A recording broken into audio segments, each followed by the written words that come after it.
ഏഷ്യാനെറ്റ് ചർച്ചയിൽ ഒരു നിരീക്ഷക വാണത്തെ വസീഫ് വെട്ടി വെയിലത്ത് വെച്ചിട്ടുണ്ട്.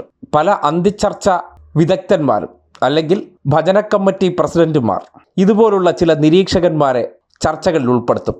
കാര്യം എനിക്കെവിടെയെങ്കിലും എന്തെങ്കിലും അറിഞ്ഞുകൂടെങ്കിൽ അത് ഫില്ല് ചെയ്യാനായിട്ട് നിരീക്ഷകനെ ആയിരിക്കും ഉപയോഗപ്പെടുത്തുക. കാര്യം നിരീക്ഷകനുമായിട്ട് നേരത്തെ എങ്ങനെ ഈ ചർച്ച കൊണ്ടുപോകണം എന്നതിനെ സംബന്ധിച്ച് ഒരു ധാരണയിലെത്തിയതിന് ശേഷം നമ്മൾക്ക് ആരെയാണോ പുലഭ്യം വിളിക്കേണ്ടത് നിരീക്ഷകനായിട്ട് കൊണ്ടുവന്നിരുത്തി നിഷ്പക്ഷനായിട്ടിരുത്തി അവരെ പുലഭ്യം പറയിക്കുക, പുലയാട്ട് നടത്തുക എന്നുള്ളതാണ് പ്രധാന കലാപരിപാടി. യഥാർത്ഥത്തിൽ ഈ നിരീക്ഷകന് ഏത് രാഷ്ട്രീയത്തോടാണ് വെറുപ്പുള്ളതെന്ന് ഇവർക്ക് നല്ലപോലെ ബോധ്യമുണ്ട്. എന്നിരുന്നാലും മുൻ ഇടത് സഹയാത്രികൻ, ഇടത് നിരീക്ഷകൻ എന്ന പേരിലൊക്കെ കൊണ്ടുവന്നിരുത്തി ഇവർക്ക് വേണ്ട കാര്യങ്ങൾ ഈ പറയുന്ന വാണത്തെ കൊണ്ട് പറയിക്കുക എന്നതാണ് ലക്ഷ്യം വെക്കുന്നത്. അങ്ങനെ ഒരു വാണമാണ് പ്രമോദ് പുഴങ്കര. ഏഷ്യാനെറ്റിലെ സ്ഥിരം ഭജന കമ്മിറ്റിയിലെ അംഗമാണ്. പിണറായി വിരുദ്ധൻ, CPM വിരുദ്ധൻ, CPMനെയും പിണറായിയെയും പുലയാട്ട് നടത്തണം, പുലഭ്യം വിളിപ്പിക്കണമെന്ന തോന്നലിൽ ഉടനടി പ്രമോദ് പുഴങ്കര എന്ന വാണത്തെ കളത്തിലിറക്കും. എന്നിട്ട് നിരീക്ഷകനായിട്ട് കൊണ്ടുവയ്ക്കും. അതിനാണ് ഇന്നലെ വസീഫ് ചാനൽ ചർച്ചയിലിരുന്ന് കരണക്കുറ്റിക്ക് ഒരെണ്ണം കൊടുക്കുന്ന മാതൃകയിലുള്ള മറുപടി പറഞ്ഞു വെച്ചു കൊടുത്തത്.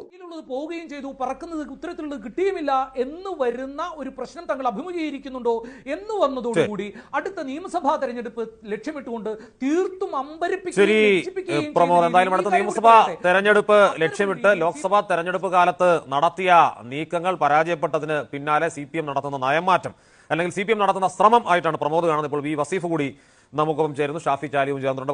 വസീഫ് വലിയ നിരീക്ഷണം നടത്തുന്ന അദ്ദേഹത്തിന്റെ സംസാരം ഞാൻ കുറച്ചു ഭാഗം കേട്ടു. അത്രക്ക് കട്ട പിടിച്ച എന്തോ ഒരു വിരോധം ഉണ്ട് മനസ്സിൽ. മുൻകാലത്ത് എന്തോ ഉണ്ടായിട്ടായിരിക്കും. അതുകൊണ്ടൊക്കെ ഇങ്ങനെ വല്ലാതെ അങ്ങ് തികട്ടി വരിക. ആട്ടെ, നിരീക്ഷകനൊക്കെ ആകുമ്പോൾ എല്ലാ ഭാഗവും ഒരുപോലെ നിരീക്ഷിക്കണം.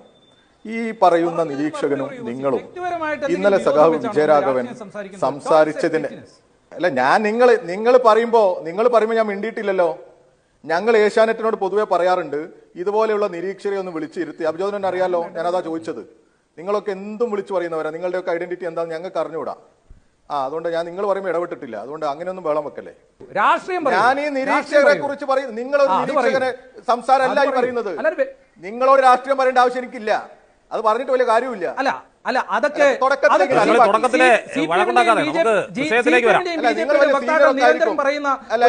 അല്ലേ ഞാൻ വിഷയത്തിലേക്കാ വരുന്നത്. നിങ്ങൾ ഇങ്ങനെ അലമ്പാക്കല്ലേ. അദ്ദേഹത്തിന് മൈക്ക് ഓഫ് ആക്കുന്നത്. വിഷയത്തിലേക്ക് വരണോ വേണ്ടതൊക്കെ നിങ്ങളാ തീരുമാനിക്കുന്നത്. നിങ്ങൾക്ക് കേരളത്തിൽ ഉടനീളം CPMനെ ആക്ഷേപിച്ച് എന്തും വിളിച്ചു പറയാം. എന്നിട്ട് അടിയൊരു നിരീക്ഷകൻ എന്നാ അന്തസ്സോടെ എഴുതി വെക്ക്, ഞാൻ ഇടത് വിരുദ്ധൻ എന്ന്. എന്നിട്ട് പറ. ഓക്കെ, ഞാൻ പറയാം. ഇവിടെ സഖാ വിജയരാഘവൻ പ്രസംഗിച്ച നോക്കണേ, ഓരോ നിരീക്ഷകന്റെയും തൊലി ഉരിച്ച് നാട്ടുകാരെ ബോധ്യപ്പെടുത്തേണ്ടിയിരിക്കുന്നു. കാര്യം ഈ പേര് വായിക്കുമ്പോഴത്തേക്കും പെട്ടെന്ന് എല്ലാ കാര്യത്തിലും നിരീക്ഷണം നടത്തുന്ന ഏതോ വിദഗ്ധനാണെന്ന് തോന്നും. കാര്യം ഇതുപോലുള്ള കുറേ ജന്തുക്കൾ ഇപ്പോൾ ചാനൽ ചർച്ചയിൽ എത്തുന്നുണ്ട്. ഇവർ പ്രഖ്യാപിത ഇടതു വിരുദ്ധരായിരിക്കും, അല്ലെങ്കിൽ സംഘപരിവാറുകാരായിരിക്കും. ഇടതുപക്ഷ അനുകൂല നിലപാട് സ്വീകരിക്കുന്നവരെ എപ്പോഴും CPM പ്രതിനിധിയെ കിട്ടിയില്ലെങ്കിൽ മാത്രമേ ആശ്രയിക്കാറുള്ളൂ. അല്ലാത്ത ചർച്ചകളിലെല്ലാം ഇടത് പ്രതിനിധിയോടൊപ്പം തന്നെ കോൺഗ്രസ്സുകാരും BJPക്കാരും ഇടതുപക്ഷത്തെ തെറി വിളിപ്പിക്കാൻ വേണ്ടി ഒരു നിരീക്ഷകനായിട്ട് കൊണ്ടുവന്നിരുത്തും. അങ്ങനെയുള്ള നിരീക്ഷകനെയാണ് ഇന്നലെ വലിച്ചു കീറി അടുപ്പത്ത് വെച്ചത്. ഇത്തരം വാണങ്ങൾ സ്വയം കരുതുന്നുണ്ട് എന്തോ സംഭവമാണെന്ന്. ഇവരുടെ ഉള്ളിലെ ഇടതുവിരുദ്ധത തിരിച്ചറിഞ്ഞുകൊണ്ട് ഇവർക്ക് സ്പേസ് കൊടുക്കുന്നുണ്ട്. കാര്യം സംഘി മുതലാളിയുടെ ആവശ്യം എന്താണെന്ന് അതിനകത്തെ അടിമ ജഡ്ജിമാർക്ക് അറിയാലോ. സ്വാഭാവികമായും അത് ഒളിച്ചു കടത്താൻ വേണ്ട തന്ത്രങ്ങൾ മെനയണമല്ലോ. അതിനുവേണ്ടിയാണ് പ്രമോദ് പുഴങ്കരയെ പോലുള്ള പല വാണങ്ങളെയും പൊക്കിക്കൊണ്ടുവന്ന് നിരീക്ഷകനായിരുത്തുന്നത്. എന്തായാലും ആ നിരീക്ഷക വാണത്തിൻ്റെ മുഖം മൂടി വലിച്ചു കീറി തൊലി ഉരിച്ചു വിട്ടപ്പോൾ വ്യക്തിപരമാക്കണ്ട എന്നൊക്കെ മോങ്ങുന്നത് കേൾക്കുമ്പോൾ പറയാനുള്ളത്, ഏതെങ്കിലും കപട വേഷധാരിയായി വന്നിട്ട് ഇടതുപക്ഷത്തെ പുലഭ്യം പറഞ്ഞിട്ട് പോകാം, അല്ലെങ്കിൽ ഇടതുപക്ഷത്തിൻ്റെ പുലഭ്യം പറയാനുള്ള കൊട്ടേഷൻ മാപ്രകളിൽ നിന്ന് ഏറ്റെടുത്തിട്ട് വന്നാൽ ഒരു സംശയവും വേണ്ട, ഇതുപോലെ തൊലി ഉരിച്ച് നാട്ടുകാർക്ക് കാണിച്ചു കൊടുക്കും കപടനാണ് എന്നുള്ള കാര്യം. ഇത്തരം കപടന്മാരുടെ ഒരു പ്രത്യേക ശൈലിയുണ്ട്. ഏത് നിരീക്ഷക വേഷവും ഇവർ എടുത്തങ്ങാണിയും. അത് ചാനൽ ജഡ്ജിമാരുടെ താല്പര്യത്തിന് അടിസ്ഥാനപ്പെടുത്തിയാണ്. അങ്ങനെയുള്ള നിരീക്ഷകന്റെ വായടപ്പിച്ച വസീഫിനിരിക്കട്ടെ ഒരു കുതിരപ്പകൻ.